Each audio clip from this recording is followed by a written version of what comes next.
थी। सातों भाई व बहन एक साथ बैठकर भोजन किया करते थे। एक दिन कार्तिक की कृष्ण पक्ष की चौथ पर व्रत आया तो भाई बोला कि बहन आओ भोजन करें। बहन बोली कि आज करवा चौथ का व्रत है, चांद उगने पर ही खाऊंगी। तब भाइयों ने सोचा कि चांद उगने तक बहन भूखी रहेगी, तो एक भाई ने दिया जलाया, दूसरे भाई ने छल्ली लेकर उसे ढका और नकली चांद दिखाकर बहन से कहने लगा कि चल चांद उगाया है, अर्घ दे ले। बहन अपनी भाभीियों से कहने लगी कि चलो अर्घ देते हैं।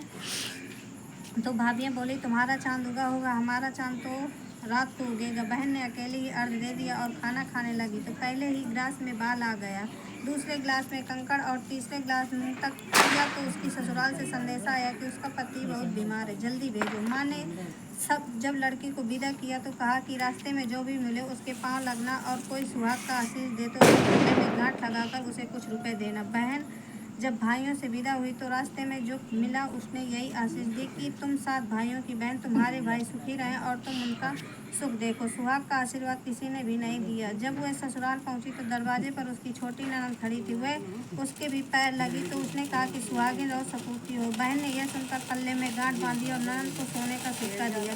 जब भीतर गई तो सास ने कहा कि पति धरती पर पड़ा है तो वह उसके पास जाकर उसकी सेवा करने के लिए बैठ गई।